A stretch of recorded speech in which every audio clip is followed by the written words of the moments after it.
Magandang gabi sa inyo mga katambol, lalo na po sa inyo Sir Sid, at sa mga masusugid na taga-subaybay ng inyong munting programa. Tawagin nyo na lang po ako sa pangalang Hugis, 45 anyos, at kasalukuyang naninirahan dito sa Antique. Kasama ang aking pamilya. Ito ang bansag na pangalan ng mga taong nakakakilala sa akin. Ang salitang Hugis ay hango sa pangalan ng isang uri ng panabong ng manok dito sa aming lugar sa Kabisayaan.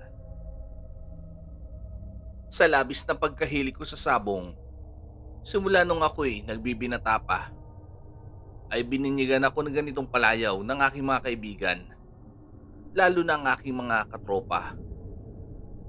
Bago ko po simulan ang aking kwento, nais ko lang ipaalam sa inyo mga katambol na lahat ng karakter na sangkot sa istoryang ito ay aking binago, maging ang eksaktong lokasyon na pinangyarihan para sa pribado nilang mga buhay at katahimikan ng nasabing lugar ngayong kasalukuyan. Ang ibabahagi ko pong kwento ay may kaugnayan sa pagkahilig ko sa sabong, kung saan makakaengkwentro ko ang ilang mabagsik na nilalang na tinatawag nilang aswang.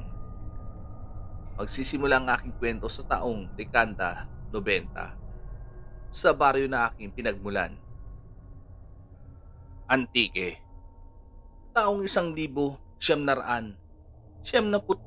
sa panahong ito ay nasa 18 anyos pa lamang ako. Isang binatang madalas makita sa mga kanto kung saan may nagaganap na inuman. Bukod sa pagiging sabongero ko, tumador din ako sa aming lugar. Madalas naming pinupulutan ay mga nabibihag naming manok na kapwa ko mahilig din sa sabong. 14 anyos pa lamang ako nung makahiligan ko ang ganitong sugal. Likas na sa aming angkan ang pagiging sabongero na nagmula pa sa kapanahunan ng aking abuelo. Dahil sa pag-aadik ko sa sabong ay huminto ko sa aking pag-aaral at maagang nalulong sa alak at sugal. Hugis, direk na ang araw, pero nakilata ka pa rin sa kama. Pesteng buhay, manang-mana ka talaga. Sa tatay mo, bumangon ka na dyan. Wika ni nanay habang ginigising ako. Madaling araw na kasi ako noon umuwi galing sa inuman.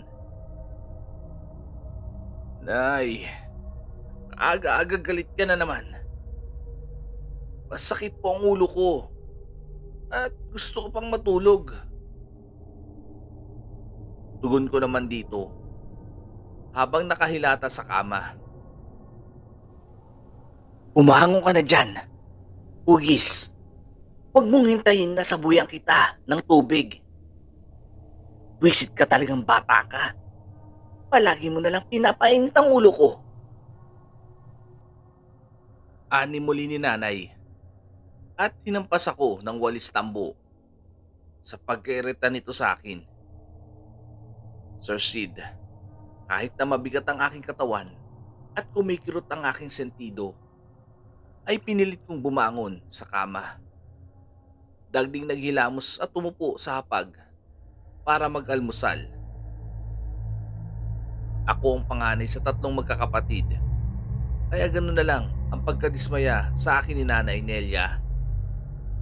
Imbis na ako ang katuwang sa bahay at tumatayong magulang sa nakakabatang kapatid, ay naging pabigat pa ako sa aming pamilya. Likas na kasi sa akin ang pagiging tamad simula nung malulong ako sa sabong. Nay, nasaan na po ang almusal ko? Bakit walang pagkain dito sa lamesa? Pasigaw kong tanong sa aking ina nung alisin ko ang plastic na takip sa ibabaw ng lamesa. Wala kasi ako makitang anumang pagkain, kahit na tinapay man lang. Walang iniwan na pera ang tatay mo. Kaya hindi ako nakapagluto ng agahan. Wala din akong pambili ng tinapay. Ani, napasigaw ni Nanay Nelia. Nagwawalis kasi ito sa sala. Saan po ba pumunta si Tatay, Nay? Usisang tanong ko dito. Pumunta sa kabilang sityo ang tatay mo. Manghihiram ng pera sa tiyuhin mo. Tugon ulit ni Nanay. Anin nito, natalo daw kahapon ng aking ama sa sabong. Nasimot ang pera sa kanyang bulsa. Pati ang mga alaga naming tandang ay kaunti na lamang dahil napapadalas ang talo nito. Kuya, nagugutom na po ako. Hindi pa ako kumakain. Uminom lang kami ni Ate Ana ng kape. Wika ni Sisa, ang bunso kong kapatid. Nakaramdam ako ng matinding pagkaawa sa aking nakakabatang kapatid na babae. Sa paningin ng aking ina ay isa akong batugan at walang silbing anak. Ngunit sa mata ni na Ana at Sisa ay isa akong mabuting kuya. Ako ang tipong lalaking ayaw kong masilayan na nagugutom ang aking mga nakakabatang kapatid. Tuwing nananalo nga ako sa sabong ay hindi ko nakakaligtaang bilhan ng matamis na tinapay ang mga ito. Bukod sa mga barya na ibinibigay ko, pambili nila ng candy. Sisa, hayaan mo. Didiskarte ngayon ng kuya mo. Hindi ako makakapayag na magutom kayong magkapatid. Pati si nanay. Wika ko sa aking bunsong kapatid. Tumayo ko sa hapag at mabilis na tumungo sa aking silid. Binuksan ang lumang aparador at kinuha ang matagal ko nang itinatagong alkansya na gawa sa bao. Hindi alam ng aking mga magulang na nag-iimpok ako ng pera tuwing nananalo ko sa sabong.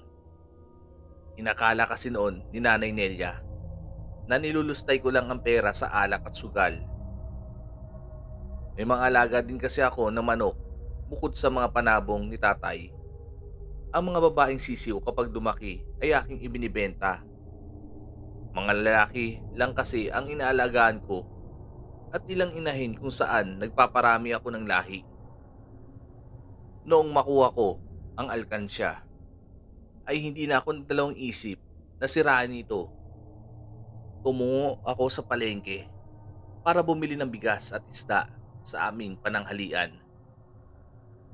Bumili din ako ng paboritong tinapay ni Sisa at Ana. At dahil hindi naman ganun kalayo ang talipapa sa aming bahay, ay nilakad ko lang ito. Habang naglalakad ako noon pauwi sa aming tahanan, nakasalubong ko si Mang Boyong, ang matandang sabungero sa aming lugar. Tanyag ito sa aming baryo sa pagiging ganador ng kanyang mga panabong. Ugis, mabuti na lang at nakasalubong kita. Gusto mo bang sumama sa akin sa susunod na linggo? Dadayo ko sa kabilang baryo para sa magaganap na sabong. Bungod na wika ni Mang Boyong. Gusto ko sanang sumama, Mang Boyong. Kaso wala akong sapat na pera. Hindi ko rin pwede ikasa ang mga manok ko. Wala pa sila sa kondisyon para lumaban. Magiging dehado lang ang mga manok ko. Sagot ko naman sa matandang sabungero. Sir Sid, nagulat ako nang sabihin ni Mang Boyong na hindi ko na kailangan magdala ng sarili kong panabong na manok. Anya, tulungan ko raw siya sa pagbitbit ng mga ganador niyang manok na ipanlalaban sa magaganap na sabong. Siya na umano ang bahala sa akin. Ang gagawin ko lang noon ay samahan ito sa kabilang baryo bilang tagahawak ng mga tandang. Babalatuhan niya ako ng malaki kapag nanalo ang kanyang mga manok. Kaya pumayag na ako na samahan ito sa kabilang baryo.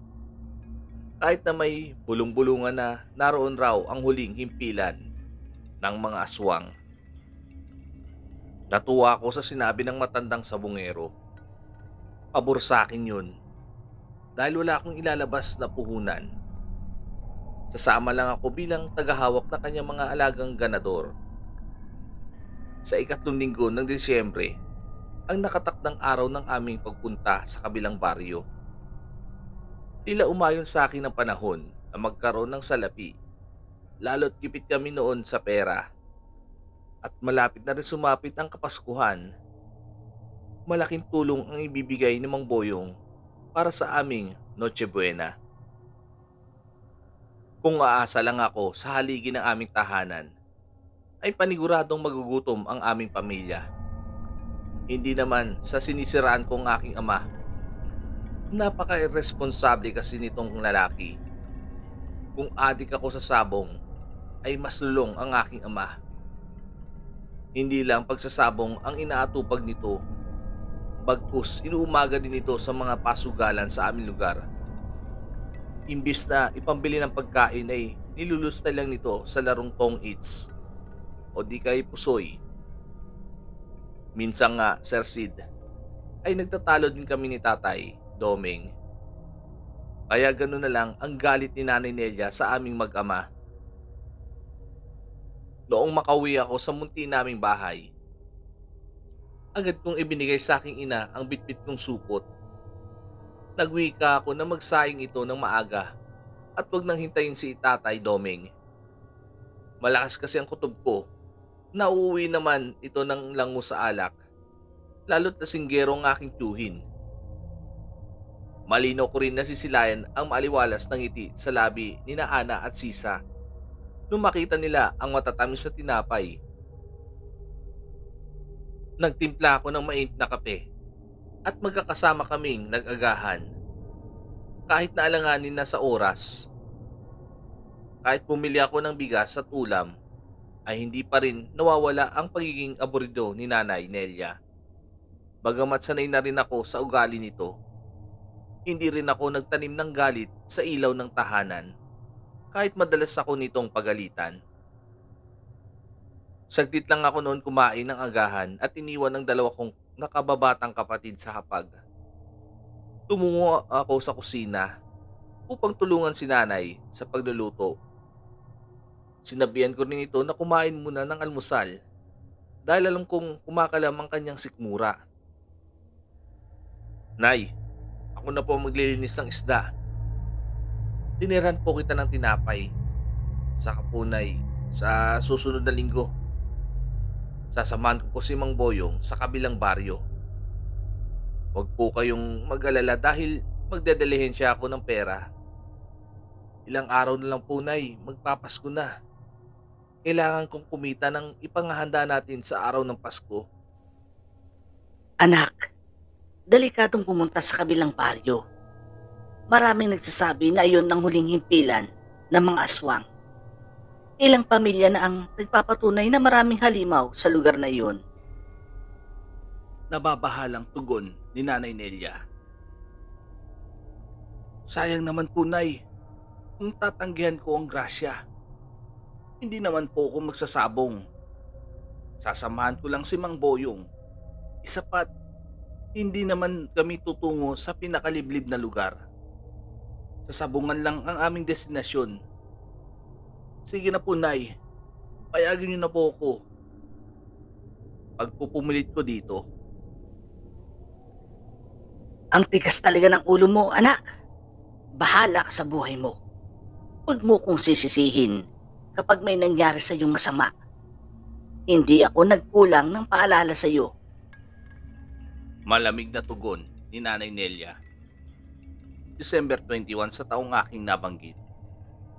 Iyon ang nakatakdang araw na pagpunta namin ni Mang Boyong sa Karatig Baryo.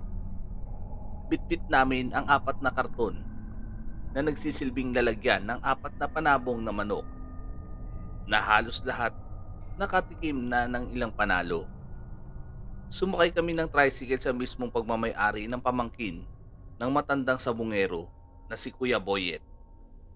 Sir Sid, may kalayuan ang nasabing baryo. Hindi naging madali ang aming biyahe sapagkat medyo malubak ang daan. Tinumbok din namin ang masukal na kakahuyan bago marating ang pinakabaryo kung saan nakatirik ang mga kabahayan.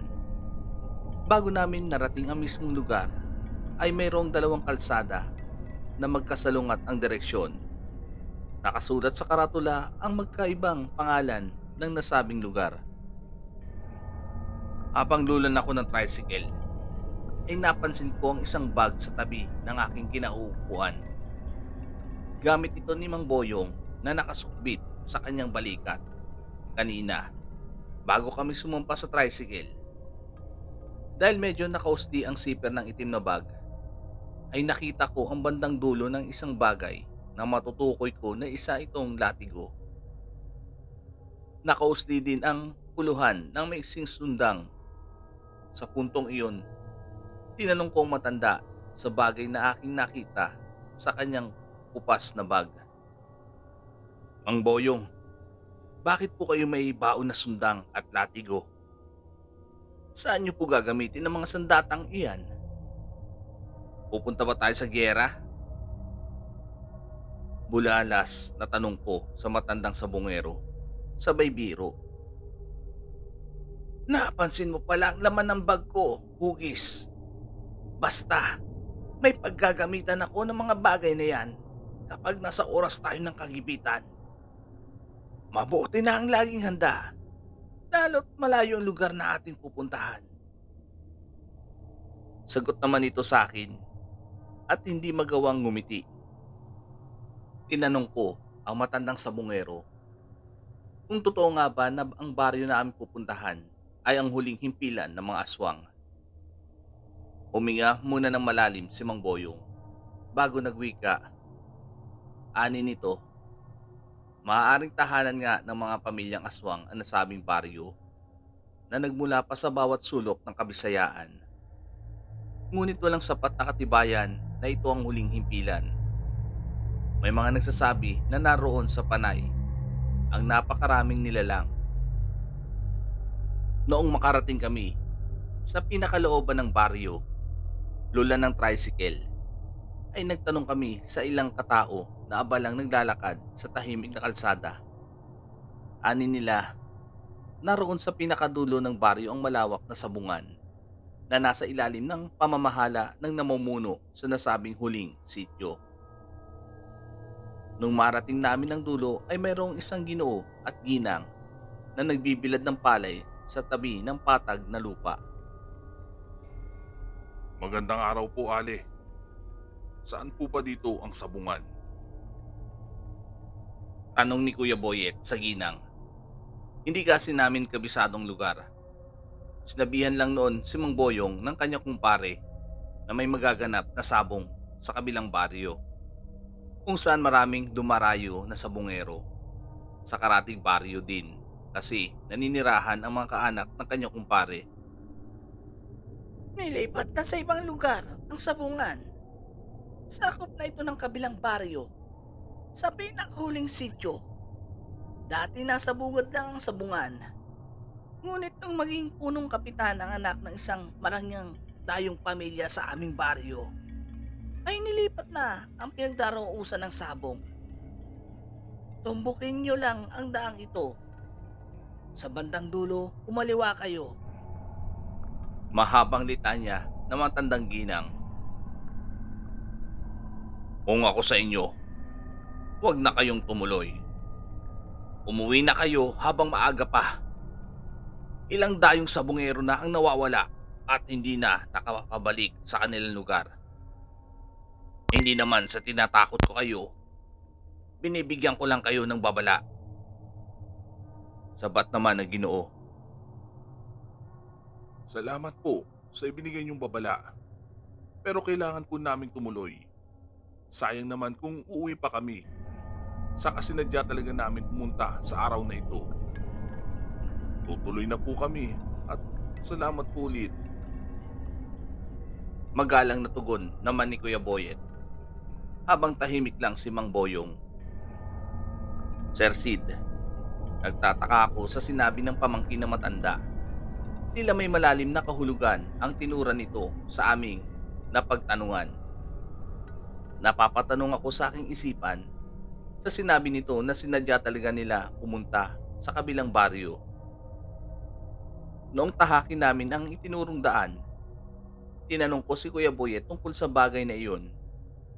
Ani nito sa lugar ng aming pupuntahan, ang huling araw kung saan nawala ang kanyang ama na mismong kapatid ni Mang Boyong.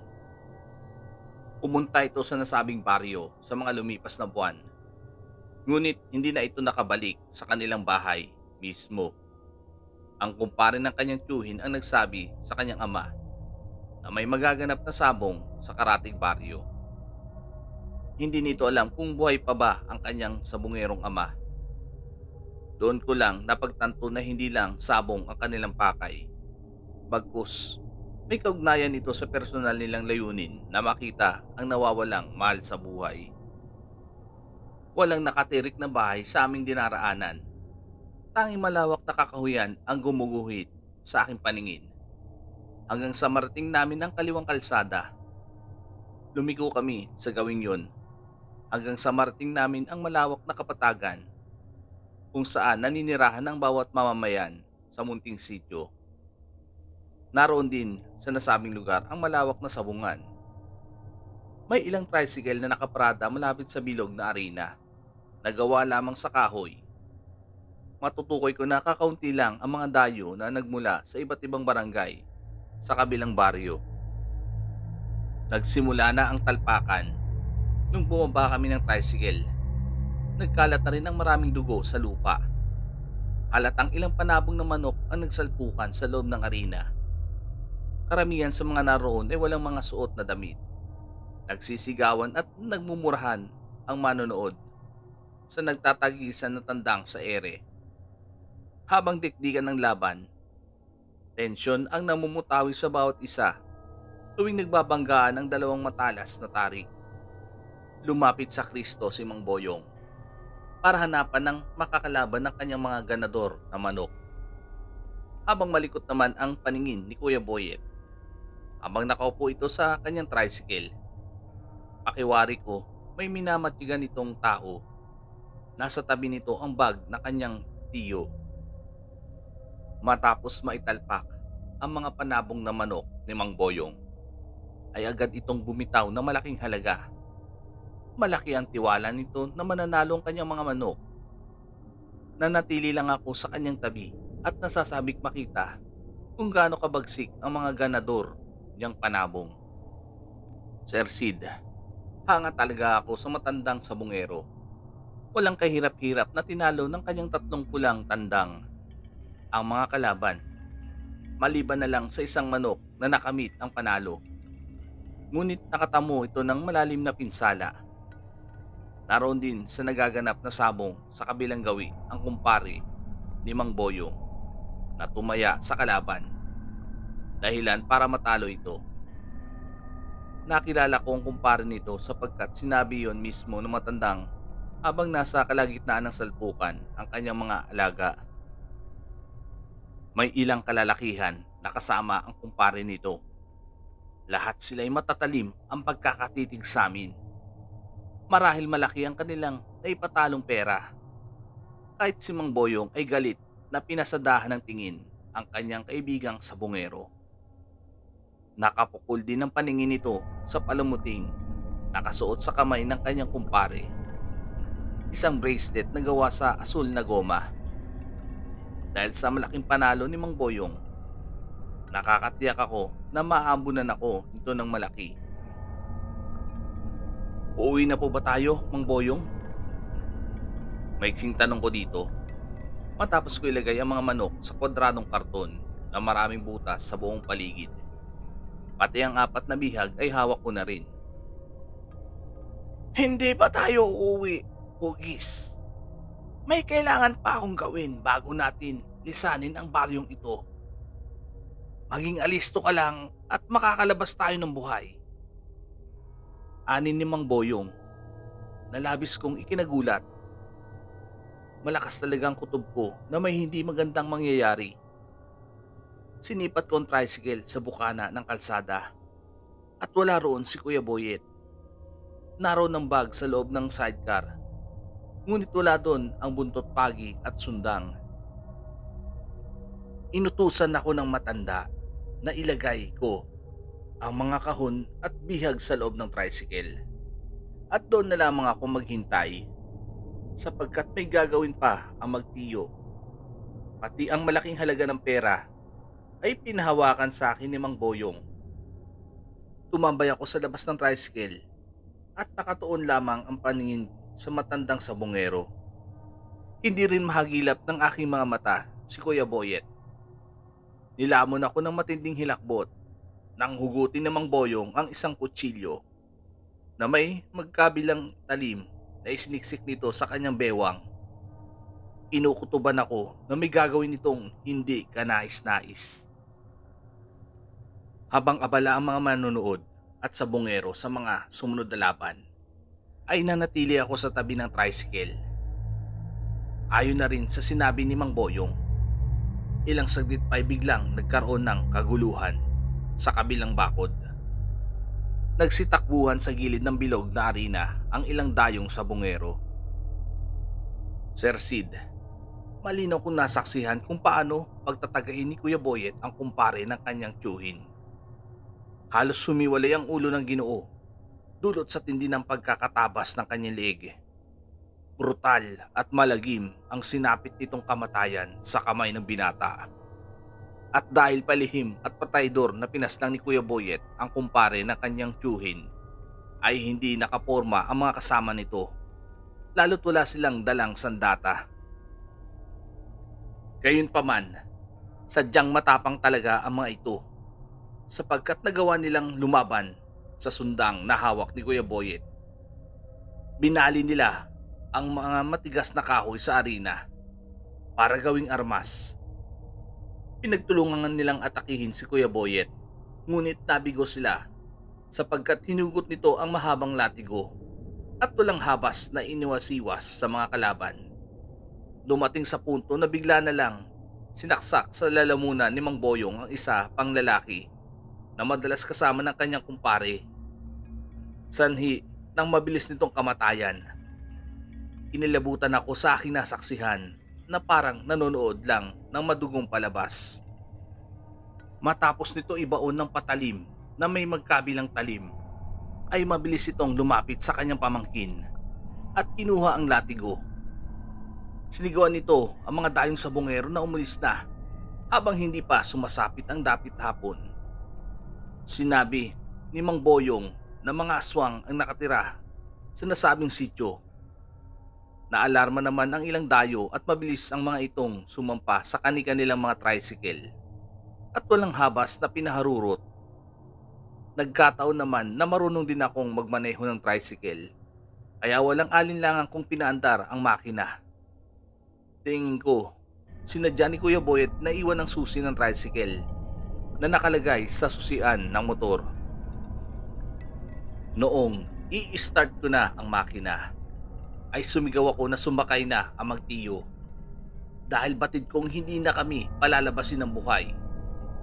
Bigla kasing dumating ang ilang kalalakihan at kababaihan na nanlilisik ang mga mata kahit natirik pa ang araw sa kasagsagan ng hapon.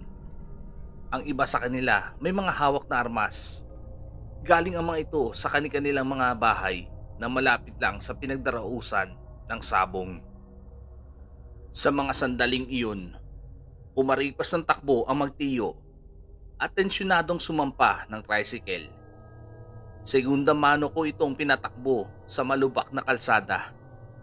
Nagtataka ako noon, Sir Sid, kung bakit kumaripas ng takbo ang mga ito sa ibang direksyon, patungo sa kasukalan. Inakala ko noon ay ligtas na kami sa panganib. Habang minamaneho ko ang tricycle palabas ng baryo, kung saan ilang sityo pa ang aming madaraanan, ay nagugulan ako kung bakit walang katao-tao sa labas ng daan. Sarado ang mga pintuan at bintana ng kabahayan. Marahil natunugan ng mga nakatira sa buong sakop ng baryo na may nangyayaring kaguluhan sa huling sityo. At ayaw ng mga tao roon na madamay sa gulo ng mga sabongero, aswang laban sa mga dayong sabongero. Lalo't alam ng mga taga-roon na himpilan ng mga aswang ang hangganan ng nasabing baryo. Kabadong-kabado ako noon habang matuloy na pinapatakbo ang tricycle. Nanginginig din ng aking mga kamay na tila pasmado. Sinipat ko ng tingin sina Mang Boyong at Kuya Boyet at nahalata ko na seryoso ang mga kanilang mukha habang mahigpit ang pagkakahawak sa sandata na may bahid pa ng sariwang dugo. Tila may personal na galit ang mga ito sa taong kanilang pinaslang. Sir Sid, noong marating namin ang pinakaunang sityo hanggang sa makatawid sa labasan ng nasabing baryo kung saan nakatirik ang isa pang karatula sa isang taliwas na daan, ay naging balak ko sa aking nakita. Nakabang nakasiroon ang mga kalalakihan na naninirahan sa huling sityo na tinatawag na huling istasyon ng mga aswang. Lahat sila'y armado at nanilisik ang mga mapupulang mata. Tatlong makikisig na matandang lalaki ang humarang sa aming daraanan na tila balak kaming pigilan na makalabas sa kanilang balwarte. Mang Boyong, ano po ang gagawin ko? May nakaharang na kalalakihan sa daan. Kinakabahan kong tanong sa matandang sabungero. Sagasaan mo sila, Hugis. Kapag hininto mo ang tricycle, paniguradong hindi na tayo sisikatan pa ng araw. Matapang na sagot naman ni Mang Boyong. Sir Sid, wala akong nagawa kundi sagasaan ang mga ito. Natatakot man akong makapatay ng tao o nilalang ay ginawa ko pa rin ito. Tumilapon ng dalawang lalaki matapos ko itong mabundol. Ngunit nakaligtas naman ang isang nilalang sapagkat tumalon ito ng mataas at dumapo sa ibabaw ng bubong kung saan ako nagmamaneho. Napasigaw ako nang biglang may bumaon na matatalas na kuko sa aking balikat. Walang habas kasi akong pinagkakalmot ng nilalang na mahigpit ang pagkakakapit sa tapalodo. Gayunpaman, kahit na nasasaktan ako sa matinding pagbaon ng mga kuko, ay nagpatuloy ako sa pagmamaneho na makalayo sa balwarte ng nasabing baryo. Makakaligtas lang kami kapag narating na namin ang bukana ng aming lugar sapagkat sakop na namin iyon. Sinabihan ako ni Kuya Boyet na diinan ko ng malakas ang preno. Agad ko namang sinunod. Matapos ko magpreno ay malakas na tumilapon ang nilalang at nagpagulong-gulong ito sa lupa. Saglit kong hininto ang tricycle dahil bumaba ng tricycle si Kuya Boyet at walang alinlangan na tinabas ang paa ng nasabing nilalang. Hindi niya ito tuluyang pinaslang dahil hindi na ito makakilos na halos gumagapang na lang sa lupa. Ay tuluyan kaming nakalabas sa baryo na aming pinuntahan at narating ng ligtas ang aming teritoryo. Noong ligtas na kami sa kapahamakan, tinanong ko si Kuya Boyet kung bakit pinatay nito ang kumpare ni Mang Boyong. Imbis na itong sumagot sa aking tanong, ay mismong ang matandang sabungero ang nagsalita. Ani nito ang kanyang kumpare umano ang pumatay sa kanyang kapatid, na siya namang tatay ni Kuya Boyet. Matagal na nilang minamanmanan ito buhat ng maglaho ang tatay ng kanyang pamangkin. Nakumpirma nila ito ang salarin dahil sa palamuting goma na pagmamay-ari ng kapatid ni Mang Boyong. Ang kanyang kumpare din at ang kaibigan nito na kanyang pinaslang, ang huling kasama ng kanyang kapatid nung tumungo ito sa nasabing baryo.